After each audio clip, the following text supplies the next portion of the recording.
Pagi itu kampung masih terbungkus suasana tenang.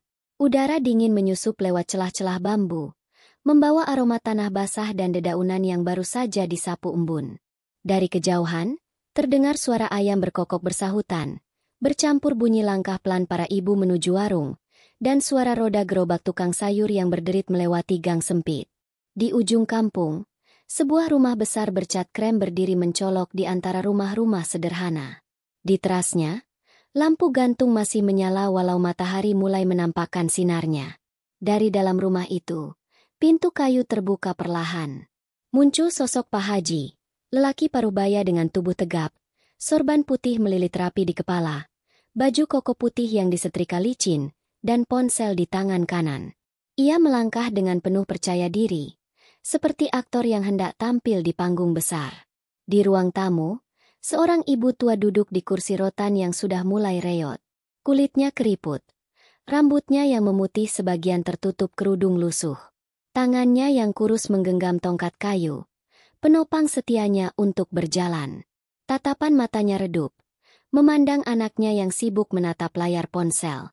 Ia tahu, pagi itu bukan pagi biasa. "Nak, kaki Mak masih nyeri sejak semalam," suara sang ibu lirih, nyaris tenggelam oleh bunyi ketukan jempol Pak Haji di layar. "Kalau mau keluar, kita pelan-pelan saja."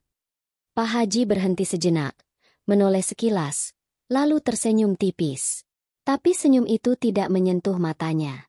"Mak, ini cuma sebentar. Kita mau keliling kampung, bagi-bagi sembako. Nanti orang-orang lihat di TikTok. Mereka akan doakan kita. Lagi pula, Mak cuma perlu ikut, tersenyum, dan pegang kantong sembako." Tapi, Mak belum kuat kalau jalan jauh. Ibu mencoba menolak halus. Genggaman Pak Haji di lengannya terasa lebih erat. "Kalau Mak nggak mau ikut, Mak nggak usah tinggal di rumah ini." Suaranya rendah namun tegas, seperti ancaman yang dibungkus nada santai. "Aku sudah atur semua. Ini momen penting. Jangan buat malu." Sang ibu terdiam.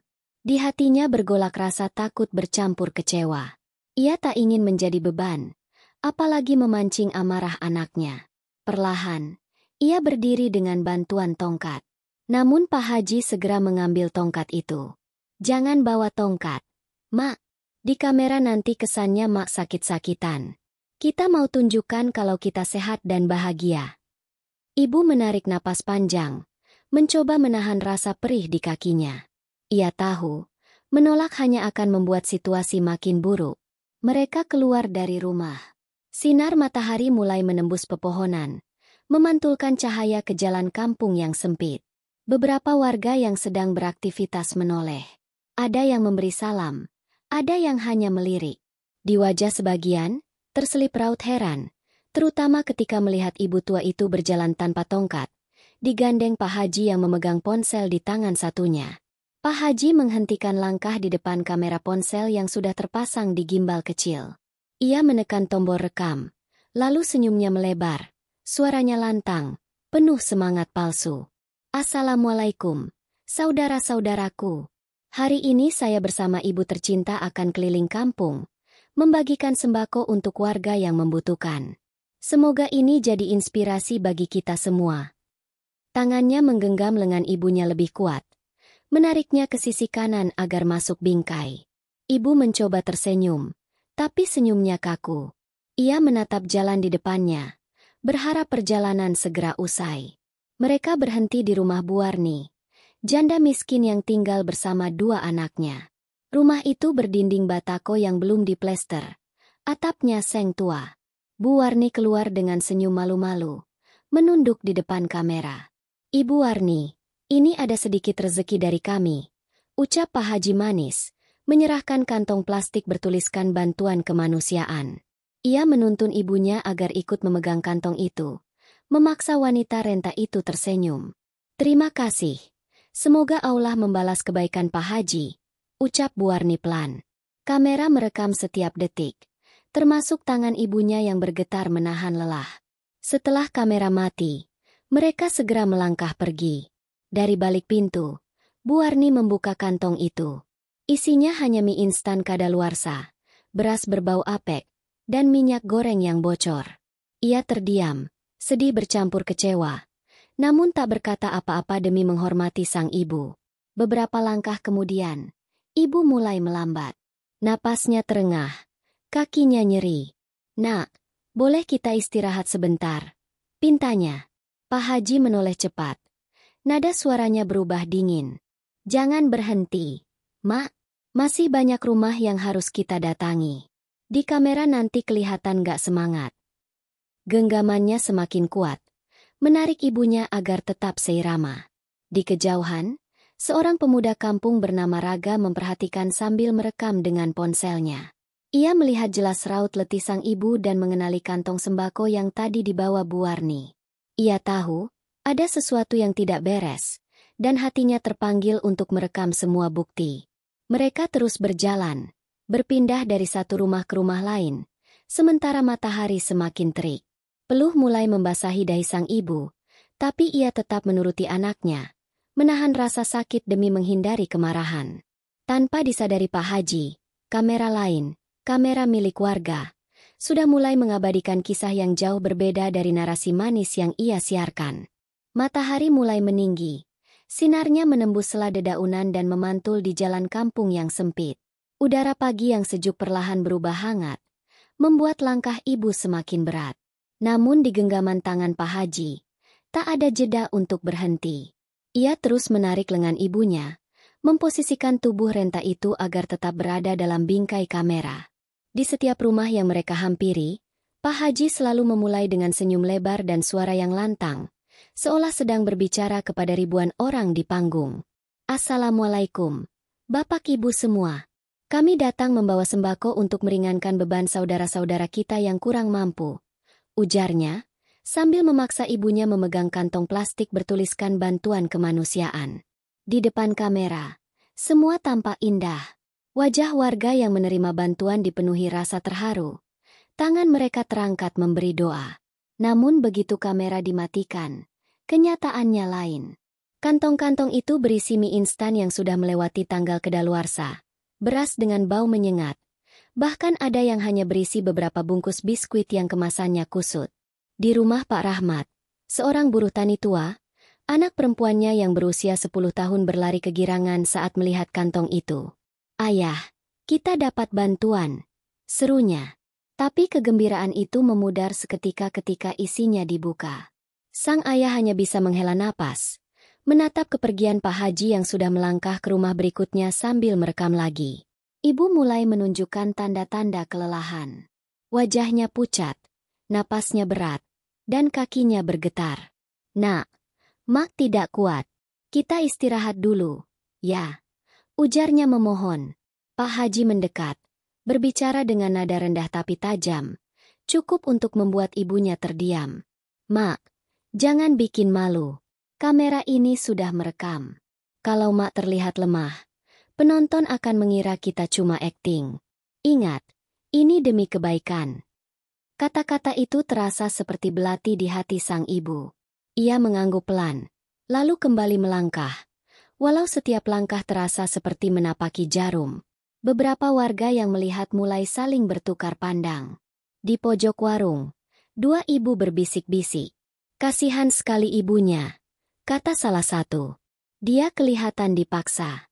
Lihat tadi, kantong bantuannya isinya barang-barang tak layak." Yang lain mengangguk, menatap ke arah Pak Haji dengan tatapan yang mulai kehilangan rasa hormat. Di kejauhan, Raga masih mengikuti dari jarak aman. Ponselnya terus merekam, menyimpan setiap detail. Genggaman kasar Pak Haji pada lengan ibunya, kantong sembako yang ringan, dan raut wajah warga yang berubah setelah kamera dimatikan. Ia tahu, bukti-bukti ini kelak akan berbicara lebih lantang daripada 1000 kata. Mereka tiba di sebuah gang yang lebih kumuh. Dinding rumah-rumahnya penuh coretan, atapnya miring, dan bau got menguar di udara. Pak Haji justru tersenyum puas. "Bagus, latarnya dramatis," gumamnya sambil menyalakan kamera lagi. Ia menghampiri rumah Mak Irah, seorang nenek sebatang kara. "Mak Irah, ini ada sedikit rezeki untuk Mak," katanya manis. Kamera merekam Mak Irah yang menerima kantong itu dengan tangan bergetar. Namun ketika kamera berhenti, Mak Irah membuka isinya dan menatap ragu. Ini, minyaknya sudah tengik, bisiknya pada dirinya sendiri. Ibu, yang berdiri tak jauh, menunduk. Ia tahu semua ini salah. Tapi mulutnya terkunci oleh rasa takut. Takut pada amarah anaknya. Takut diusir dari rumahnya sendiri. Matahari semakin terik. Peluh membasahi pelipis. Dan napas sang ibu makin pendek. Namun bagi Pak Haji, semua ini hanyalah bagian dari naskah besar yang sedang ia mainkan untuk dunia maya. Ia tidak sadar bahwa di balik semua senyum palsu dan kata-kata manisnya, bibit kebencian dan kebenaran sedang tumbuh di hati warga. Bibit itu kelak akan menjadi badai yang tak bisa ia hentikan. Siang semakin terik. Cahaya matahari jatuh tegak di jalan kampung, memantul di genteng rumah dan memanaskan udara. Keringat mulai membasahi pelipis sang ibu, namun genggaman tangan Pak Haji tetap kencang, menyeret langkah renta itu dari satu rumah ke rumah lain. Setiap kali kamera menyala, ia mengatur posisi ibunya agar terlihat berdiri tegap dan tersenyum. Setiap kali kamera mati, tatapan matanya berubah menjadi dingin dan penuh perhitungan. Mereka berhenti di depan rumah Pak Marwan, seorang tukang becak yang tinggal bersama istrinya yang sakit. Seperti biasa, Pak Haji membawakan kantong bantuan kemanusiaan, memposisikan ibunya di sisi kanan, lalu melontarkan kata-kata manis yang sudah terlatih. Semoga ini bisa membantu keluarga Bapak Marwan. Insya Allah menjadi amal jariah, ucapnya lantang. Begitu kamera mati, ia menarik kembali tangannya dari kantong sembako itu. Pak Marwan mengangguk sopan, walau di matanya ada rasa bingung. Isi kantong itu ringan, terlalu ringan untuk ukuran bantuan. Istrinya, dari ranjang bambu di dalam rumah, bertanya pelan, "Apa isinya, Bang?" Pak Marwan hanya menggeleng, tak ingin menjawab di depan sang pemberi. Di jalan menuju rumah berikutnya, sang ibu berhenti mendadak. Tubuhnya goyah, tangan kirinya memegangi dada. "Nak, Mak sudah tidak kuat. Tolong, kita pulang saja," pintanya dengan suara bergetar. Pak Haji langsung berbalik, wajahnya mengeras. "Mak, ini jangan manja. Dari tadi sudah kuingatkan. Ini demi kebaikan. Kalau Mak pulang sekarang, konten ini tidak jadi. Tahu nggak berapa uang yang keluar untuk set alat dan kamera?" "Bukan itu maksud Mak. Nak, kaki Mak sakit sekali," ucap ibunya lagi, hampir menangis. Ia mendekatkan wajahnya ke telinga ibunya dan berkata lirih, "Kalau Mak bikin masalah, jangan salahkan aku kalau nanti Mak tidur di luar rumah. Aku nggak akan biayai obat, nggak akan belikan makan. Ingat itu." Nada suaranya begitu dingin hingga membuat tubuh sang ibu bergetar. Mereka melanjutkan perjalanan. Beberapa tetangga yang melihat percakapan singkat itu mulai saling berbisik. Meski tak mendengar jelas, bahasa tubuhnya sudah cukup bercerita. Di rumah Bu Hasna, seorang penjual kue keliling, Pak Haji kembali menyalakan kamera. Ia menyuruh ibunya memegang kantong sembako dan tersenyum ke kamera. "Lihat, Mak, senyum. Jangan tunjukkan wajah capek. Penonton gak suka lihat orang lemas," ujarnya di sela rekaman. Usai rekaman, Bu Hasna membuka kantong itu di dapur. Seketika alisnya mengerut. Mie instan kadaluarsa, gula yang menggumpal. "Ini MAH nggak layak makan," gumamnya. Ia menatap ke arah pintu, memastikan Pak Haji sudah pergi, lalu memandang ke jalan, melihat sang ibu berjalan terpincang-pincang di belakang anaknya. Di sudut jalan, Raga masih merekam. Kali ini ia mendapatkan momen saat Pak Haji menarik lengan ibunya terlalu keras, membuat wanita tua itu hampir tersungkur. Ia menahan amarahnya, tapi di dalam hati ia sudah bertekad, semua ini harus dibongkar. Matahari terus membakar, langkah ibu semakin berat, dan tatapannya kosong. Di dalam hatinya, doa-doa mulai terucap, meminta Allah menguatkan dirinya dan menuntun anaknya kembali ke jalan yang benar.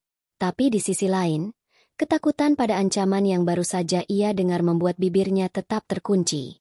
Sore mulai merayap, namun panas masih menggantung di udara. Suara anak-anak pulang sekolah memenuhi gang, bercampur derit roda gerobak penjual es lilin. Di tengah keramaian itu, Pak Haji masih sibuk mengarahkan kamera, mencari sudut yang menurutnya dramatis. Setiap langkahnya disertai ibu yang sudah hampir menyeret kaki. Napasnya semakin berat. Namun genggaman anaknya tak pernah longgar. Mereka berhenti di depan rumah Pak Yanto, seorang buruh bangunan yang sedang duduk di teras. Kamera kembali menyala. "Assalamualaikum, Pak Yanto. Ini ada sedikit rezeki dari kami," ujar Pak Haji dengan suara lantang. Ia memaksa ibunya maju ke depan, mengangkat kantong sembako dengan kedua tangan. Pak Yanto menerima dengan senyum tipis, lalu mengucap terima kasih. Begitu kamera mati, ekspresinya berubah. Ia menimbang kantong itu, lalu memanggil istrinya. Di balik pintu, sang istri membuka plastik tersebut. Bau apek segera menyeruak. Mie instan kadaluarsa, beras penuh kutu, dan minyak goreng keruh. "Ini MAH cuma pencitraan," gumam Pak Yanto lirih. Ia menatap keluar, melihat punggung Pak Haji yang sudah berjalan pergi. Di warung kopi dekat pos ronda, beberapa bapak duduk sambil menyeruput kopi hitam. Pak Salim, yang tadi pagi sempat melihat Pak Haji menyeret ibunya, mulai membuka pembicaraan. "Saya nggak habis pikir. Itu bantuan kok isinya begitu. Kalau mau sedekah, ya yang layak, bukan yang begituan." "Aku juga dapat kemarin," timpal Pak Budi, pemilik bengkel di ujung gang. "Berasnya sampai nggak bisa dimakan. Tapi di video, kelihatan mewah sekali." Mereka saling bertukar pandang. Rasa hormat yang dulu ada pada Pak Haji kini tergantikan rasa curiga. Di sisi lain kampung, Raga duduk di beranda rumahnya, memeriksa hasil rekaman di ponselnya. Ada potongan video saat Pak Haji menarik lengan ibunya terlalu keras. Wajah sang ibu yang meringis, dan kantong sembako yang isinya memalukan. Ia mengunggah sebagian ke grup WhatsApp kampung dengan caption singkat. "Lihat sendiri, ini faktanya." Grup pun meledak dengan percakapan. Ada yang terkejut, ada yang marah, dan ada yang berkata sudah menduga sejak awal. Suara-suara kecil ini mulai tumbuh menjadi riak yang tak bisa dibendung. Sore itu, ketika Pak Haji melewati gang sempit menuju rumah berikutnya, ia mulai merasakan tatapan berbeda dari warga. Tidak lagi penuh hormat, tapi penuh tanya. Sebagian pura-pura tersenyum, sebagian menatap dengan alis mengerut. Ia tidak sadar, setiap geraknya kini diamati lebih dekat daripada sebelumnya. Sang ibu merasakan perubahan itu. Tatapan iba dari para tetangga menyapanya setiap kali mereka lewat. Seorang ibu bahkan berani berbisik lirih saat mereka berpapasan. "Sabar ya, Bu." Tapi sebelum sang ibu sempat membalas, genggaman Pak Haji sudah menariknya menjauh. Hari mulai condong ke senja. Namun langkah mereka belum berhenti. Di kepala Pak Haji, hanya ada target jumlah rumah yang harus didatangi dan jumlah video yang harus terkumpul. Ia tidak tahu bahwa di balik layar ponselnya, warga kampung sedang bersiap, menyatukan potongan-potongan bukti yang akan menjadi bumerang untuknya. Malam sebelumnya, grup WhatsApp kampung masih ramai dengan kiriman video dari Raga. Potongan-potongan gambar memperlihatkan kenyataan yang tak pernah muncul di TikTok Pak Haji. Sembako kadaluarsa, beras berkutu, minyak tengik, dan wajah sang ibu yang pucat menahan lelah. Sebagian warga yang awalnya membela, kini mulai bungkam. Sebagian lain mulai berani bersuara. Pagi ini, Pak Haji kembali bersiap. Sorban putihnya rapi. Baju koko disetrika licin. Ia bahkan membawa ring light portable untuk meningkatkan kualitas konten. Sang ibu duduk di kursi rotan dengan wajah lesu. Tubuhnya masih terasa sakit dari keliling kemarin, tapi ancaman anaknya malam itu masih terngiang. Tidak ikut berarti kehilangan tempat tinggal dan nafkah. "Ayo Mak, jangan lambat," kata Pak Haji, mengulurkan tangan. Genggamannya langsung kencang begitu tangan itu bersentuhan. Tanpa banyak kata, mereka keluar rumah. Di gang pertama yang mereka lalui, beberapa warga hanya menatap tanpa sapa. Ada yang sibuk pura-pura menyapu, ada yang tiba-tiba masuk rumah ketika kamera diarahkan ke mereka. Pak Haji tak peduli. Ia menghentikan langkah di depan rumah Pak Jamal, seorang nelayan tua, lalu menyalakan kamera. "Hari ini kita kembali berbagi, semoga membawa keberkahan," ucapnya. Di layar kamera, semua tampak seperti biasanya. Senyum, salam, doa.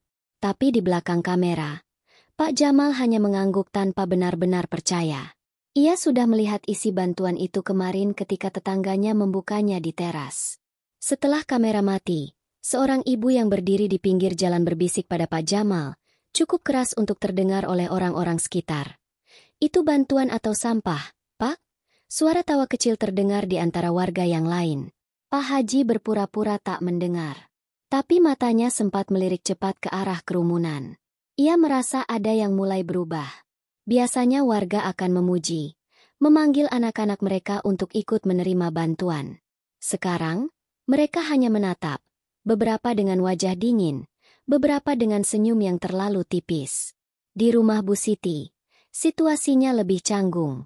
Ketika kamera menyala, Bu Siti menolak halus untuk direkam. "Maaf Pak Haji, saya tidak mau masuk TikTok," katanya. Pak Haji mencoba membujuk, tapi Bu Siti tetap bergeming.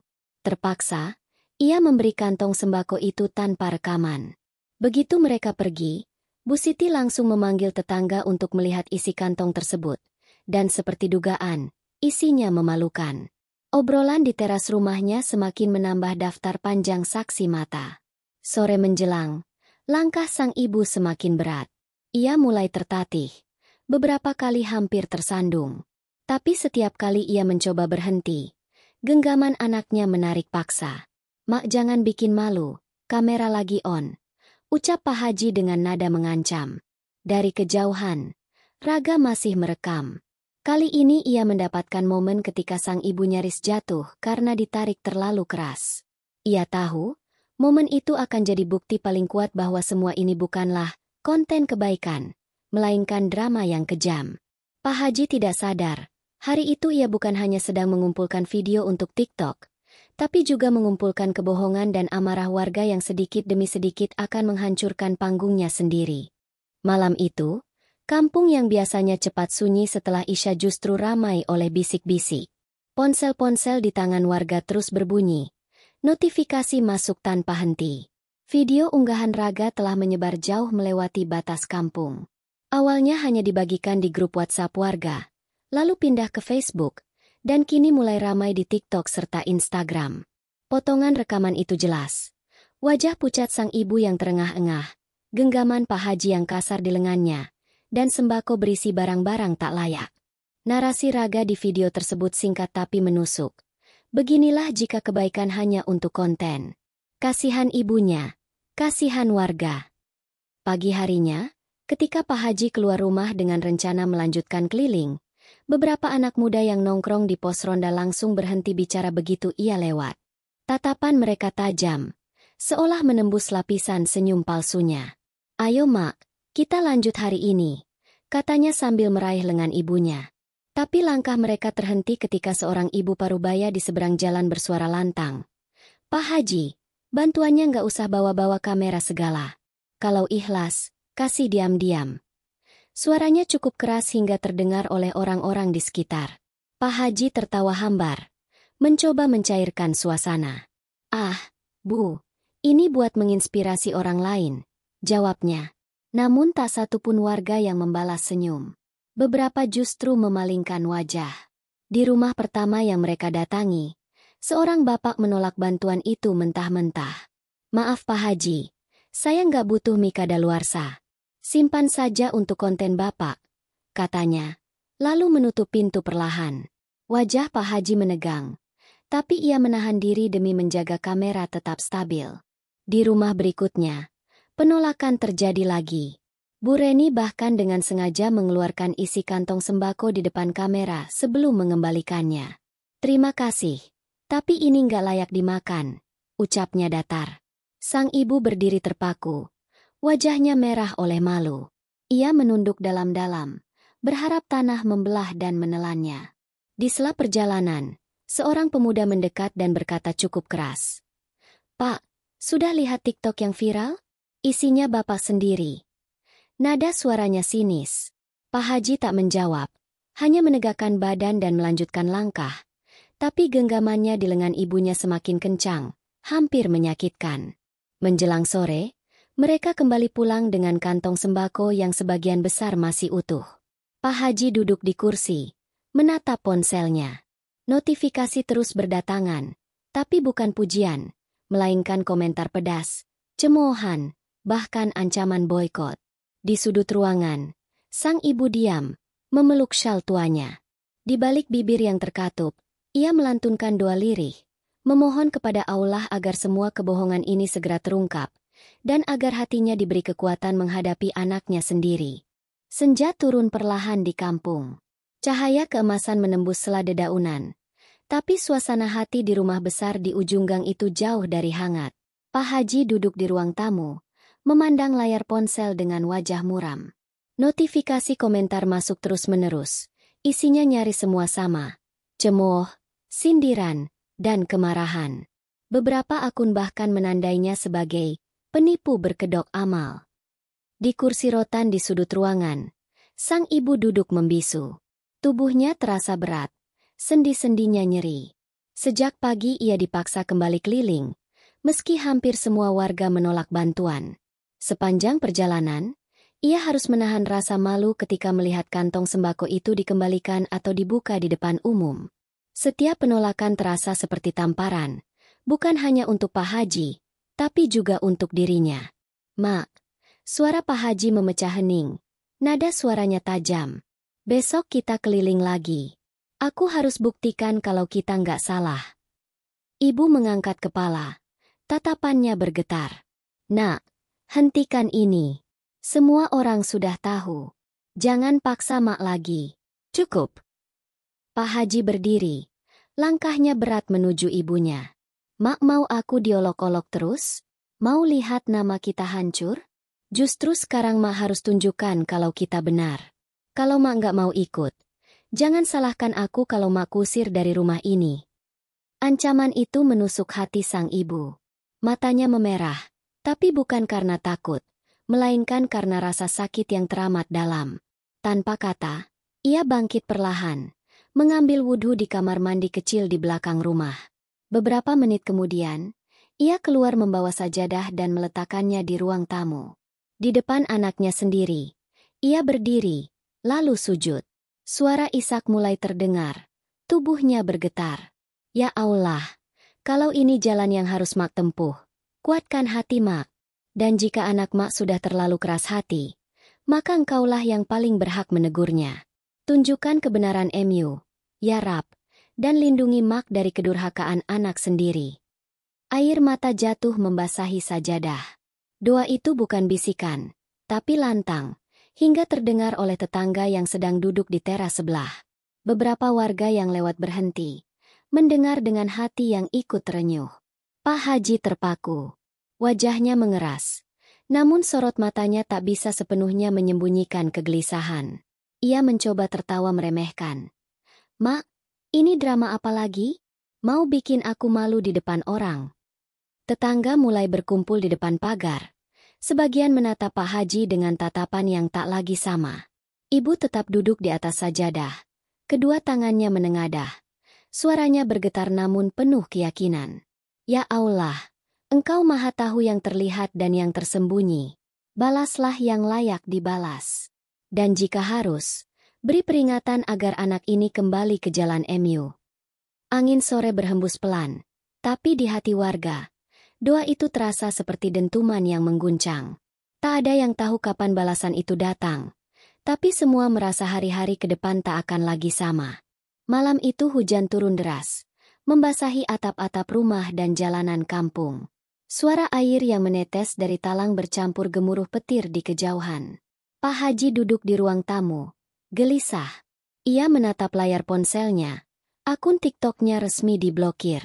Semua video, bagi-bagi sembako, yang selama ini ia banggakan, lenyap. Sponsor membatalkan kontrak, dan notifikasi pesan masuk berisi permintaan pengembalian uang. Di luar, warga mulai berdatangan ke rumahnya. Bukan untuk menerima bantuan, melainkan untuk mengembalikan kantong sembako yang dulu mereka simpan. Satu persatu, plastik itu diletakkan di teras. Sebagian isinya sudah membusuk, sebagian berbau menyengat. Tak ada kata-kata manis, hanya tatapan penuh kekecewaan. Sang ibu duduk di sudut, menatap semua itu dengan mata yang sembab. Ia tak ikut bicara, tak ikut membela. Hanya diam, memeluk syalnya. Pagi berikutnya, hujan reda, udara dingin masih menusuk. Pak Haji keluar rumah dengan rencana membuktikan dirinya masih bisa bangkit lewat konten baru. Ia membawa kantong sembako yang tersisa, mengajak ibunya lagi. "Mak, kita harus keluar. Aku akan tunjukkan ke semua orang kalau mereka salah." Ibu menggeleng pelan. "Mak nggak mau ikut." "Cukup, nak." Pak Haji mendekat, menggenggam lengannya dengan kasar. "Kalau mak nggak ikut, jangan salahkan aku kalau..." Kalimatnya terputus oleh teriakan warga dari kejauhan. Itu dia orangnya, yang bikin ibunya keliling kampung buat konten. Dari ujung jalan, beberapa pemuda mendekat, sebagian merekam dengan ponsel. "Pak, mau bagi-bagi sembako lagi? Sini, kami mau lihat isinya," kata salah satu dengan nada mengejek. Kantong plastik di tangan Pak Haji direbut, isinya ditumpahkan di jalan. Mie kadaluarsa, beras penuh kutu, dan minyak bocor. Tawa sinis dan suara cemoohan menggema. Wajah Pak Haji memerah. Ia mencoba mengambil kembali kantong itu, tapi licin oleh minyak. Langkahnya mundur. Kakinya terpeleset di genangan air. Tubuhnya terhuyung, lalu jatuh menghantam batu di pinggir jalan. Suara keras terdengar, disusul jeritan kecil dari beberapa warga yang kaget melihat darah mengalir dari pelipisnya. Ia mencoba bangkit, tapi kakinya tak bisa digerakkan. Rasa nyeri menjalar dari betis hingga punggung. Pandangannya kabur. Suara-suara di sekitarnya terdengar jauh. Satu-satunya yang jelas ia lihat adalah sosok ibunya yang berdiri di depan pintu rumah, memandangnya tanpa berkata apa-apa. Bukan tatapan benci, tapi tatapan sedih yang dalam. Sedih karena doa sudah terjawab, meski lewat cara yang pedih. Sejak hari itu, Pak Haji tak lagi berjalan seperti dulu. Kursi roda menjadi teman barunya, dan rumah besar itu terasa hampa. Warga jarang datang, usaha kecil-kecilan yang ia jalankan gulung tikar, dan akun-akun media sosialnya kosong tanpa aktivitas. Di teras, ia sering duduk sendirian, menatap jalan yang dulu ia lewati bersama ibunya. Namun kini, langkah renta itu tak lagi ada di sisinya. Sang ibu memilih tinggal bersama saudara jauh, meninggalkan anaknya sendirian bersama penyesalan yang tak berujung. Di kampung, orang-orang masih bercerita tentang azab yang datang tak disangka. Mereka mengingatnya bukan sebagai kisah sedekah, tapi sebagai peringatan bahwa kebaikan yang dipalsukan akan berbalik menjadi aib, dan doa seorang ibu yang disakiti tak pernah dibiarkan tanpa jawaban oleh Allah.